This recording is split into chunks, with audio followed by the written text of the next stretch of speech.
ಬೆಳಕಿಂದು CM ಸಿದ್ದರಾಮಯ್ಯನವರ ಸಾರಥ್ಯದಲ್ಲಿ high voltage ಸಭೆ ನಡೀತಾ ಇದೆ. ರಾಜ್ಯ ಸಚಿವ ಸಂಪುಟ ಸಭೆ ಮಧ್ಯಾಹ್ನ 3 ಗಂಟೆಗೆ ಸಿಎಂ ನೇತೃತ್ವದಲ್ಲಿ ಸಚಿವ ಸಂಪುಟ ಸಭೆಯನ್ನು ನಡೆಸಲಾಗ್ತಾ ಇದೆ. ಚಾಮರಾಜನಗರದ ಮಲೆ ಮಹದೇಶ್ವರ ಬೆಟ್ಟದಲ್ಲಿ ನಡೀಬೇಕಾಗಿದ್ದಂತ ಸಭೆ ಇದು. ಸಿಎಂಗೆ ಮಂಡಿ ನೋವು ಕಾಣಿಸಿಕೊಂಡಿರುವ ಹಿನ್ನೆಲೆ ಬೆಂಗಳೂರಿನಲ್ಲೇ ನಡೀತಾ ಇದೆ. ಮಲೆ ಮಹದೇಶ್ವರ ಬೆಟ್ಟದಲ್ಲಿ ನಡೀಬೇಕಾಗಿದ್ದಂತಹ ಸಚಿವ ಸಂಪುಟ ಸಭೆ ಸದ್ಯ ಬೆಂಗಳೂರಿನಲ್ಲೇ ನಡೀತಾ ಇದೆ. ಈ ಸಭೆಯಲ್ಲಿ ಜಾತಿ ಗಣತಿ ವರದಿ ಅನುಷ್ಠಾನದ ಕುರಿತು ಚರ್ಚೆ ನಡೆಸುವ ಸಾಧ್ಯತೆ ಇದೆ. ಅದರ ಜೊತೆಗೆ ಚಾಮರಾಜನಗರ ಜಿಲ್ಲೆ ಅಭಿವೃದ್ಧಿ ಕುರಿತು ಕೂಡ ಸಮಾಲೋಚನೆಯನ್ನು ನಡೆಸಲಾಗುತ್ತೆ. ಸಿಎಂ ಸಿದ್ದರಾಮಯ್ಯನವರ ಸಾರಥ್ಯದಲ್ಲಿ ಈ ಹೈ ವೋಲ್ಟೇಜ್ ಸಚಿವ ಸಂಪುಟ ಸಭೆ ನಡೆಯಲಿದೆ.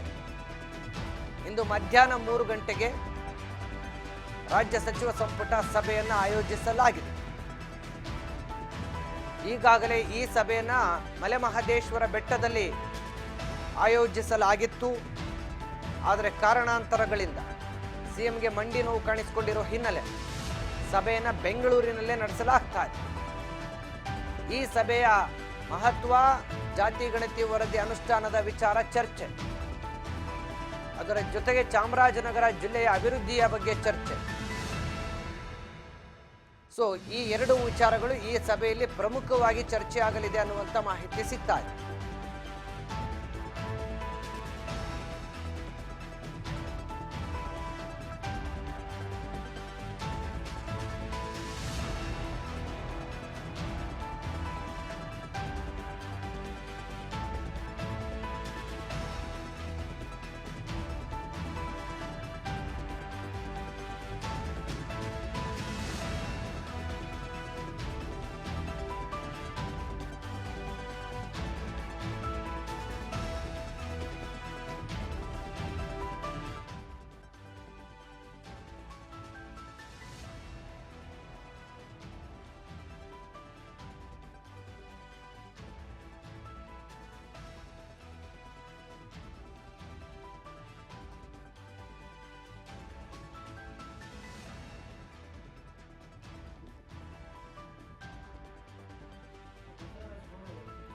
ವಿಚಾರಕ್ಕೆ ಸಂಬಂಧಪಟ್ಟಂತೆ ಹೆಚ್ಚಿನ ಮಾಹಿತಿಯನ್ನು ಕೊಡ್ತಾ ಹೋಗ್ತಾರೆ ಸಹೋದ್ಯೋಗಿ ಬಸವರಾಜ್. ಈಗ ಫೋನ್ ಸಂಪರ್ಕದಲ್ಲಿದ್ದಾರೆ. ಬಸವರಾಜ್, ಇವತ್ತು ಸಚಿವ ಸಂಪುಟ ಸಭೆ ನಡೀತಾ ಇದೆ. ಈ ಸಚಿವ ಸಂಪುಟ ಸಭೆಯಲ್ಲಿ ಏನೆಲ್ಲ ಚರ್ಚೆ ಆಗುವ ಸಾಧ್ಯತೆ ಇದೆ ಬಸವರಾಜ್?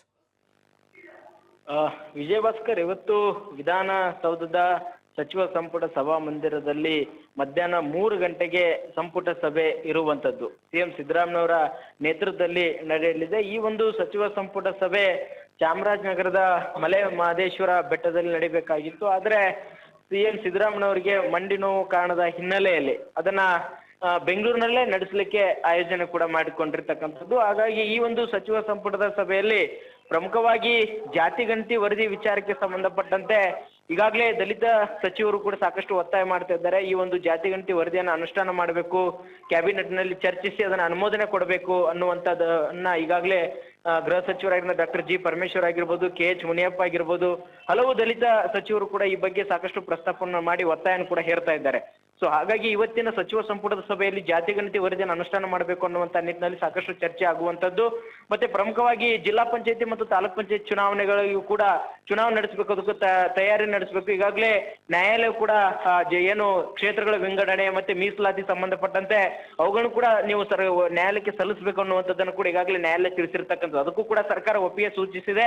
ಆ ಬಗ್ಗೆ ಕೂಡ ಇವತ್ತಿನ ಸಚಿವ ಸಂಪುಟದ ಸಭೆಯಲ್ಲಿ ಚರ್ಚೆ ಆಗುವಂತ ಸಾಧ್ಯತೆ ಇದೆ. ಇನ್ನೊಂದು ಕಡೆ ನೀರಾವರಿ ಯೋಜನೆ ಸಂಬಂಧಪಟ್ಟಂತೆ ಕೂಡ ಕೆಲವೊಂದಿಷ್ಟು ನಗರಗಳು ಅಂದ್ರೆ ಬೆಂಗಳೂರು ಮಹಾನಗರ ಆಗಿರ್ಬೋದು ಮತ್ತೆ ಬೇರೆ ಬೇರೆ ಜಿಲ್ಲೆಗಳಿಗೂ ನೀರಾವರಿ ಸಂಬಂಧಪಟ್ಟಂತ ಯೋಜನೆಗಳಿಗೆ ಅನುಮೋದನೆ ಕೊಡುವಂತ ಎಲ್ಲಾ ಸಾಧ್ಯತೆ ಕೂಡ ಇವತ್ತಿನ ಸಚಿವ ಸಂಪುಟದಲ್ಲಿ